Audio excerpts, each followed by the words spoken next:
Welcome to Yule Naturals. Today we're making a moisturizing soap, hopefully liquid soap. So today I'm using canola oil and avocado oil, so let's make this happen.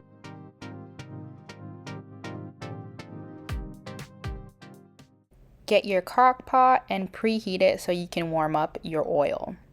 Alright, so I have my avocado oil and I have my scale tared out to 0, and I'm adding about 200 grams of avocado oil for this recipe. Now add that 200 grams of avocado oil into your crock pot so it can get warmed up. I forgot I had cubes of aloe vera gel and also goat's milk, so I wanted to add that as my liquid, and when you add lye it'll melt it down. So you can use liquid or you can use something that is moisturizing and already in ice cubes. Alright, make sure you got your safety on. This part is serious. We are dealing with lye and that can burn your skin, and if you're not careful you can spill it and it can mess up other things as well.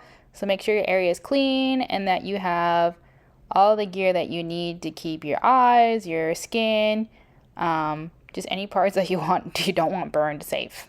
And here I am just adding the lye and weighing it out. Alright, so now that I have my liquid and my lye weighed out, I am now adding the lye to the liquid. Always remember, add the lye to the liquid. Do not add the liquid to the lye.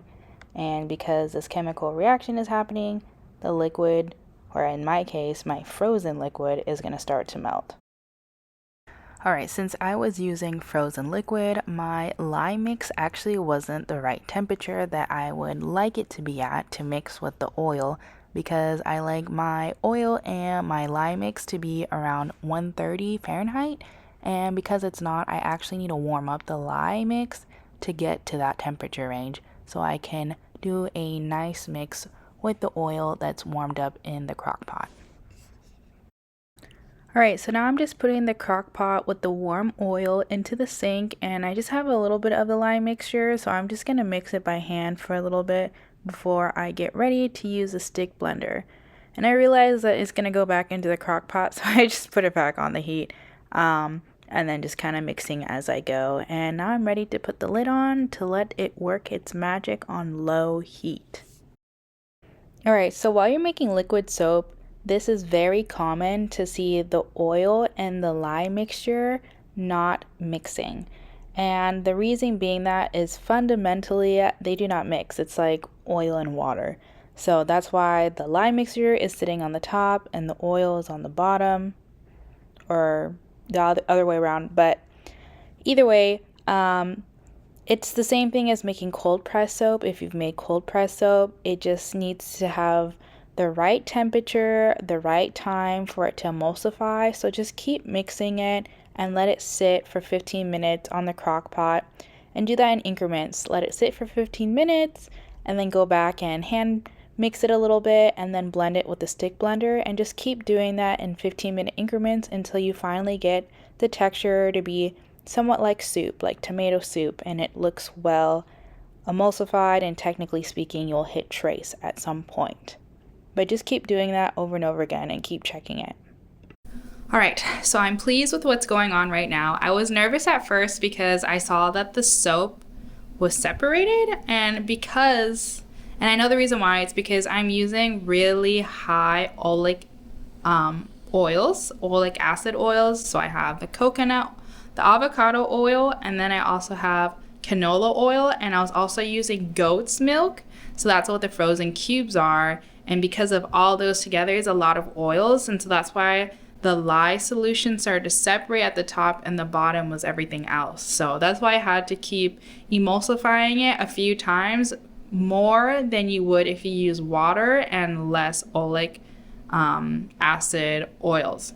So now that everything is fully immersed and it's staying opaque after letting it sit for a couple of minutes on the crock pot, I can say that it's fully opaque, fully emulsified, so I'm feeling confident that I can leave it off while I go do some things for work. So I'm gonna come back.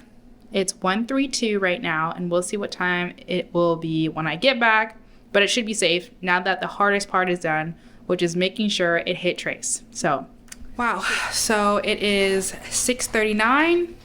It's freaking dark outside, and we're back for the soap. Let's check it out. Alright, so I don't know if you can tell, but the soap did thicken up. It's almost like a caramel texture now, so I'm going to put the heat back on it and let it do its thing so it can get to gel phase. Alright, so depending on what type of oils and stuff that you put into your soap, it may look different, but gel phase is typically slightly translucent and shiny. ZAP Test. It's fine. Alright, so if you didn't catch what I said earlier, I was doing the ZAP Test. ZAP Test. That is a test to see if your soap is lye heavy, which means that it will be harsh on your skin.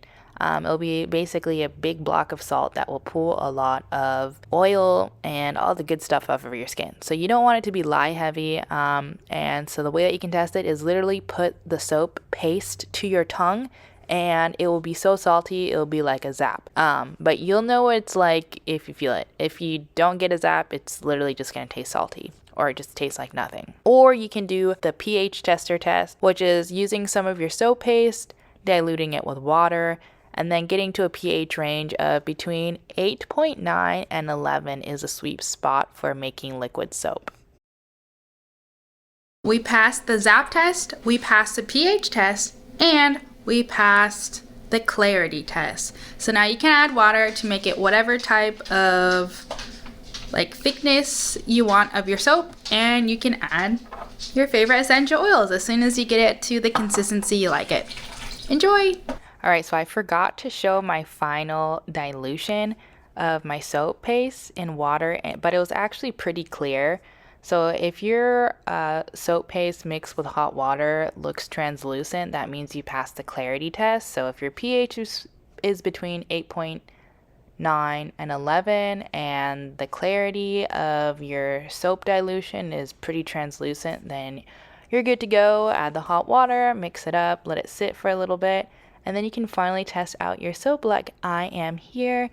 And that is all for making liquid soap. Thanks for tuning in to UD Naturals. Let me know if you like videos like this, because I will definitely make more.